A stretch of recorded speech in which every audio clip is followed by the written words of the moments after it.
Imagine hearing an explosion so loud, it was heard thousands of kilometers away, right before 36,000 people disappeared. August 26, 1883. Sunda Strait, Dutch East Indies. The fishermen of Krakatoa are already at sea before sunrise. Their boats cut through water that is, for the moment, glassy and still. The coconut palms along the shore sway in a gentle offshore breeze.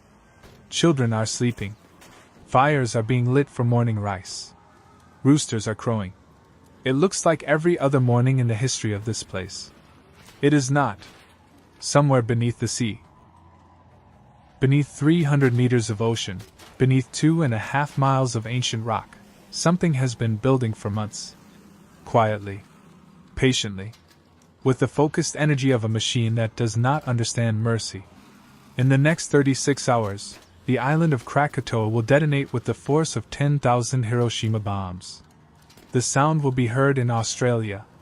The shockwave will circle the earth, not once, not twice, but 7 times. And 36,000 people will never see another sunrise. Something is wrong beneath the water. The signs had been there for months. They always are. Since May of 1883, the island of Krakatoa had been restless. Small eruptions. Columns of ash rising 2 miles into the sky.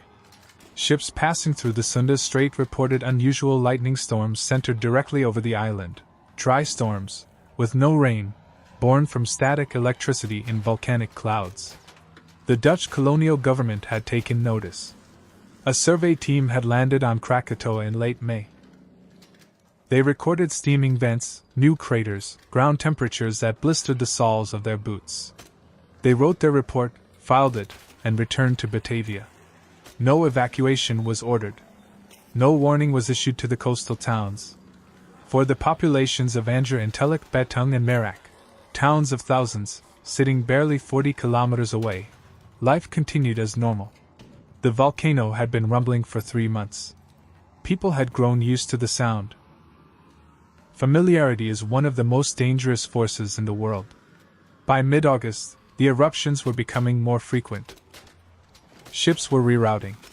Ash was falling on cities 150 kilometers away. And yet, no one fully understood what was coming. Because no one alive had ever seen what was about to happen. No human in recorded history had. The mountain wakes. August 26th, 1 p.m. The eruptions shift. This is no longer grumbling. This is screaming. A column of ash and superheated gas explodes from Krakatoa's peak, reaching 27 kilometers into the atmosphere. The sky over the Sunda Strait turns the color of a bruise. Purple, then black, then a sickly, sulfurous yellow. Ships in the strait lose visibility entirely. Captains are navigating blind, choking on fumes, their compasses spinning wildly from electrical disturbances in the air. The sea itself is changing. Water temperatures near the island are rising. Fish are dying in enormous numbers, washing up on the shores of nearby coastal villages. In Krakatoa, the wife of a Dutch controller named Johan Beyerenck watches the horizon turn dark at noon and writes in her diary, "The world is ending, I think." She is closer to correct than she knows. By nightfall on August 26th, the eruptions are so loud and so constant that they can be heard in Batavia, 160 kilometers away. People there are gathering on rooftops, watching the glow on the horizon, the lightning dancing over the black cloud. Some are curious. Some are frightened. None of them sleep. The sky becomes fire. August 27th, 5:30 a.m. The first major explosion tears Krakatoa open. The sound is heard in Rodriguez Island, nearly 5,000 kilometers away. People there think it is cannon fire from a distant naval battle. They report it to authorities. No one knows what it is. The second explosion comes at 6:44 a.m. The third at 8:20 a.m. Each one larger than the last. Each one sending a pressure wave racing outward through the atmosphere at the speed of sound, flattening vegetation, shattering windows, bursting eardrums on ships 60 kilometers away. The captain of the British vessel Charles Ball writes in his log, "Stones were falling on us. The sky was a roaring mass of flame. And then comes 10:02 a.m. The fourth explosion. The one that ends the world as it exists that morning. The northern two-thirds of Krakatoa collapses into a magma chamber that has just emptied itself in seconds. The ocean, cold, massive, merciless, rushes into a hole that is now 6 kilometers wide and 275 meters deep. When water meets superheated rock at that scale, the result is not steam. It is not an explosion. It is apocalypse. YouTube documentary script. The day an island almost disappeared.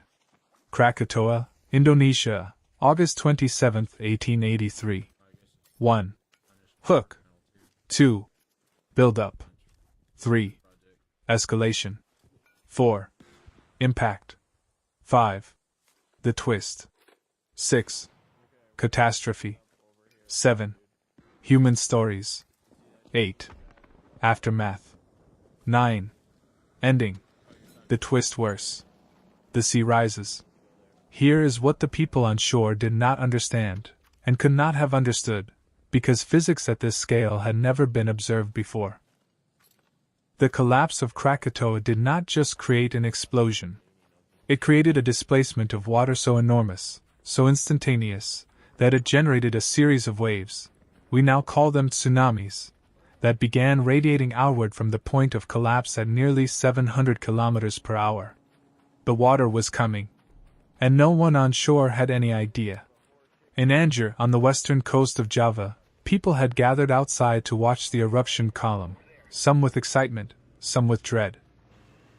The sky was dark at 10 in the morning. Ash was falling like snow. The smell of sulfur was so thick it burned the eyes. And then, something happened that no one in Anjer had ever seen before. The sea pulled back. Slowly at first. Then faster. The water receded from the shore by hundreds of meters, exposing the seabed, fish flopping, coral visible, boats tilting onto their sides in the sudden absence of ocean.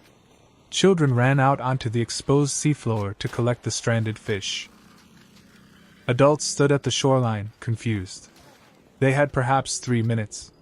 The wave that struck Anjer was 30 meters high. That is a 10-story building, moving at the speed of a commercial flight, carrying the full weight and momentum of the Indian Ocean. The town of Anjer was gone in under 2 minutes. Not damaged. Not flooded. Gone. YouTube documentary script. The day an island almost disappeared. Krakatoa, Indonesia, August 27, 1883. The world goes dark. Across the Sunda Strait, the story repeats itself in terrible variation. Merak. Destroyed. Teluk Betung. Destroyed. Turingen. Gone. Sirik. Gone one after another, the coastal villages of Java and Sumatra are erased from the map within the space of a single morning, by water moving faster and higher than anything those coastlines had ever experienced. 36,417. Confirmed dead. 165. Villages destroyed. 30 m. Wave height. 4,800 kilometers. Sound traveled. At sea, the situation was no less terrifying. The Dutch mail steamer Governor-General Loudon was anchored in Teluk Betung harbor when the wave struck. The ship was picked up, all 400 tons of it, and carried 2.5 miles inland, deposited in the jungle, where its rusting hull sat for decades. The telegraph cables that connected Batavia to the outside world went silent. The lighthouse at Anjer stopped transmitting. The world did not know what had happened for days. In Batavia, the city shook. Windows cracked. The gas lamps that lit the colonial streets flickered and went out. And in the harbor, the water began to move in ways that water is not supposed to move, rising and falling in rapid, strange pulses, as if the ocean itself were hyperventilating. There was no emergency response. There was no rescue coordination. There was no communication. There was nothing. Just the dark, and the ash falling from a sky that would not turn blue again for years. The ones who survived. Among the 36,000 who died, there are the stories we will never hear. The fishermen who never made it back to shore, the mothers who did not outrun the water, the children who ran toward the retreating sea to collect fish and were never seen again. But there are also the ones who lived. And they left us something. Johan Beyrink, the Dutch colonial official whose wife had written her diary entry the night before, managed to load his family onto a cart and flee inland just minutes before the wave struck their town of Ketimbang. The wave reached 24 meters at their location. They climbed to higher ground, covered in mud and ash, listening to the screaming of those who had not made it. His wife, Johanna, survived and later published a memoir that remains one of the most vivid first-person accounts of the disaster ever written.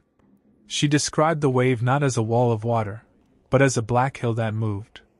On the ship, Governor-General Loudon, the captain, H. J. Lindemann, ordered his crew to sail toward the wave rather than away from it. It was a counterintuitive decision, one that defied every survival instinct. But he was right. A vessel that meets a tsunami head-on at sea survives. A vessel caught broadside does not. The Loudon rode over the wave. All passengers survived. In the town of Thuringen, a Dutch resident named Schuett climbed a coconut palm as the wave struck, and clung to it as the water rose to 15 meters around him, higher than the buildings, higher than the rooftops, higher than the treetops, and then fell again, carrying everything he had ever known out to sea. He was found 3 days later, alive, sitting in the top of the palm, having not moved. He could not speak for a week. What was left? When the ash settled, and it took months for it to fully settle, the world that had existed before August 27th was simply gone. 2/3 of the island of Krakatoa had ceased to exist. Where there had been a mountain 800 meters tall, there was now a crater 275 meters below sea level. The island had not crumbled. It had not eroded. It had been annihilated by the most energetic volcanic event in recorded human history, an explosion estimated at 200 megatons of TNT equivalent. For comparison, the largest nuclear weapon ever detonated by any nation, the Soviet Tsar Bomba, was 50 megatons. Krakatoa was 4 of those. Simultaneously. And the sky did not return to normal. Not for years.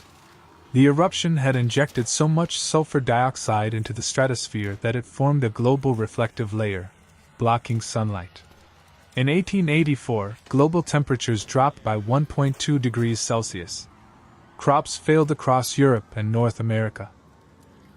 The winter of 1884 was one of the coldest in recorded history. Skies around the world turned spectacular shades of red, purple, and green at sunset. The effect so dramatic that the painter Edvard Munch, watching the sky above Oslo one evening in 1893, was moved to capture what he saw on canvas. The painting is called The Scream. The sky in the background is not artistic license. It is a memory of Krakatoa. 36,417 people confirmed dead. Likely far more unrecorded. 165 villages destroyed. A coastline reshaped. And a global climate disrupted for years by the death of a single island. The island that returns. Here is what no one could have predicted. In 1927, 44 years after Krakatoa destroyed itself, fishermen in the Sunda Strait began noticing something strange. Bubbles rising from the sea. Discolored water. And then, one morning, a small mound of black rock broke the surface of the ocean where nothing had been before. Krakatoa was growing back. The volcano. Still active, still restless, still fed by the same geological forces that had detonated in 1883, had rebuilt itself from the seafloor. The new island was named Anak Krakatau. It means, in Indonesian, child of Krakatoa. The child is still growing. It erupts regularly. And it is still surrounded by the coastlines it devastated, coastlines that are now, again, home to millions of people. In December 2018, a flank collapse of Anak Krakatau triggered a tsunami that killed 437 people on the coasts of Java and Sumatra, the same coast. Devastated in 1883, with almost no warning, because the wave was not generated by an earthquake and did not trigger the standard early warning systems. History did not repeat. But it rhymed. The lesson of Krakatoa is not simply that nature is powerful, though it is. It is not simply that we are fragile, though we are. The lesson is something older and harder to accept. That the Earth operates on timescales we cannot comprehend, with energies we cannot match, according to rules that existed long before we arrived and will continue long after we are gone. The fishermen of the Sunda Strait know this. They have always known it. You can see it in the way they look at the horizon before they launch their boats in the morning, that moment of reading the sky, reading the sea, checking that the world is still as it was. Some mornings it is. And some mornings it is not.